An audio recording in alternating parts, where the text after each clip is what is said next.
ఒక hair style చేయాలి అన్నా, హెయిర్ కట్స్ చేయాలి అన్నా ప్రాపర్గా మనకి హెయిర్ సెక్షనింగ్ అనేది తెలియాలి. ఇప్పుడు నేను ఒక్కొక్క సెక్షన్ తీసి మీకు ఆ సెక్షన్ ని ఏం పేరుతో పిలుస్తారు అన్నది కూడా నేను ఈ వీడియోలో చూపిస్తాను. ఫస్ట్ సెక్షన్ వచ్చేసి సెంటర్ ప్రొఫైల్ సెక్షన్. అంటే ఫస్ట్ పాపడ్ నుంచి వెనకాల వరకు మొత్తం ఏదైతే సెక్షన్ ఇలా తీసుకుంటామో దీన్ని సెంటర్ ప్రొఫైల్ సెక్షన్ అని చెప్పి అంటాం. ఫస్ట్ సెక్షన్ దీన్ని ఇప్పుడు సెంటర్ ప్రొఫైల్ ఫస్ట్ తీసాం కదా, ఇప్పుడు 4 సెక్షన్స్ ఉంది.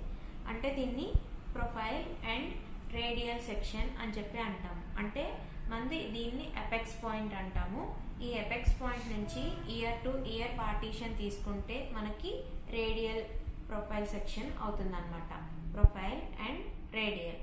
నెక్స్ట్ సెక్షన్ వచ్చేసి మనకి దీన్ని క్రౌన్ సెక్షన్ అంటాం. ఇది స్మాల్ సి షేప్ లో ఉంటుంది. ఇది చిన్న సెక్షన్ మనం తీసుకున్నాం, స్మాల్ క్రౌన్ సెక్షన్ అన్నమాట. మనం పెద్దగా తీసుకుంటే ఇక్కడ నుంచి మొత్తం తీసుకుంటే బిగ్ క్రౌన్ సెక్షన్ అవుతుంది.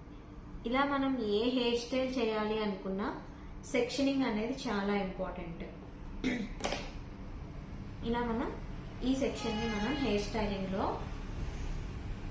Profile and radial section. మనకి ఎప్పుడు హెయిర్ స్టైల్ చేయాలి అన్నా బ్యాక్ ఇక్కడ మనకి 2 sections, year to year partition కావాలి.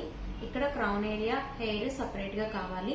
తర్వాత హెయిర్ స్టైల్ అనేది మనం హెయిర్ ఎక్స్టెన్షన్ యాడ్ చేయడం కానీ ఇంకేదైనా టాంగ్స్ చేయాలి అన్నా ఏది చేయాలి అన్నా ఈ హెయిర్ ని మనం చేస్తాం. ఇలా మనం సెక్షన్ అనేది ఫస్ట్ డివైడ్ చేసుకోవాల్సి ఉంటుంది. నెక్స్ట్